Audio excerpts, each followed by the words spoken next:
Chapter 25. James didn't want the earthworm and the centipede to get into another argument, so he said quickly to the earthworm, "Tell me, do you play any kind of music?" "No, but I do other things, some of which are really quite extraordinary," the earthworm said, brightening. "Such as what?" asked James. "Well," the earthworm said, "next time you stand in a field or in a garden and look around you, then you just remember this, that every grain of soil upon the surface of the land, every tiny little bit of soil that you can see, has actually passed through the body of an earthworm during the last few years. Isn't that wonderful?" "It's not possible," said James. "My dear boy, it's a fact." "You mean you actually swallow soil like mad," the earthworm said proudly, "in one end and out the other." "But what's the point?" "What do you mean, what's the point? Why do you do it?" "We do it for the farmers.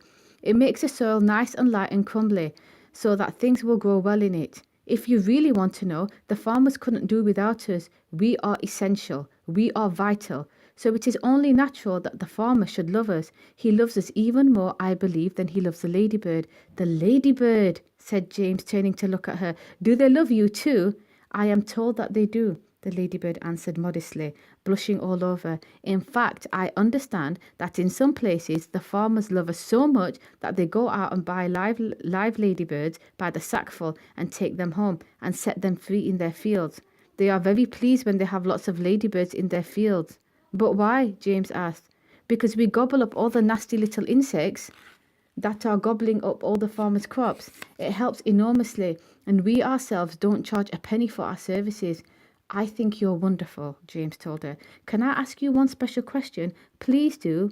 "Well, is it really true that I can tell how old a ladybird is by counting her spots?" "Oh no, that's just a children's story," the ladybird said. "We never change our spots. Some of us, of course, are born with more spots than others, but we never change them. The number of spots that a ladybird has is simply a way of showing which branch of the family she belongs to. I, for example, as you can see for yourself, am a 9-spotted ladybird. I am very lucky. It is a fine thing to be." "It is indeed," said James, gazing at the beautiful scarlet shell with the 9 black spots on it. "On the other hand," the ladybird went on, "some of my less fortunate relatives have no more than 2 spots altogether on their shells. Can you imagine that? They are called 2-spotted ladybirds, and very common and ill-mannered they are, I regret to say.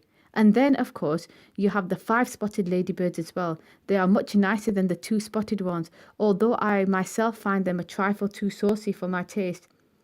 But they are all of them loved," said James. "Yes," the ladybird answered quietly, "they are all of them loved." "It seems that almost everyone around here is loved," said James. "How nice this is." "Not me," cried the centipede happily. "I am a pest, and I'm proud of it. Oh, I am such a shocking, dreadful pest." "Hear, hear," the earthworm said. "But what about you, Miss Spider?" asked James. "Aren't you also much loved in the world?" "Alas, no," Miss Spider answered, sighing long and loud. "I am not loved at all. And yet I do nothing but good. All day long I catch flies and mosquitoes in my webs. I am a decent person." "I know you are," said James. "It is very unfair the way we spiders are treated," Miss Spider went on. "Why, only last week your own horrible ant sponge flushed my poor dear father down the plug hole in the bathtub." "Oh, how awful!" cried James. "I watched the whole thing from a corner up in the ceiling," Miss Spider murmured. "It was ghastly." We never saw him again. A large tear rolled down her cheek and fell with a splash on the floor. "But is it not very unlucky to kill a spider?" James inquired, looking around at the others. "Of course it's unlucky to kill a spider," shouted the centipede. "It's about the unluckiest thing anyone can do. Look what happened to Aunt Sponge after she'd done that. Bump! We all felt it, didn't we, as a peach went over her? Oh, what a lovely bump that must have been for you, Miss Spider." "It was very satisfactory," Miss Spider answered. "Will you sing us a song about it, please?" So the centipede did.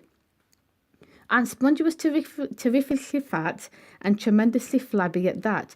Her tummy and waist were as soggy as paste. It was worse on the place where she sat.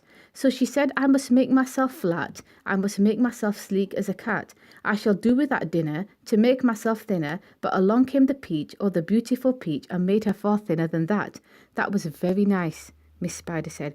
"Now sing one about Aunt Spiker." "With pleasure," the centipede answered, grinning. "Aunt Spiker was thin as a wire, and dry as a bone, only drier. She was so long and thin, if you carried her in, you could use her for poking the fire. I must do something quickly, she frowned. I want fat, I want pound upon pound. I must eat lots and lots of marshmallows and chocks till I start bulging out all around. Ah, yes, she announced, I have sworn that I'll alter my figure by dawn. Cried the peach with a snigger, I'll alter your figure, and ironed her out on the lawn. Everybody clapped and called out for more songs from the centipede, who at once launched into his favourite song of all.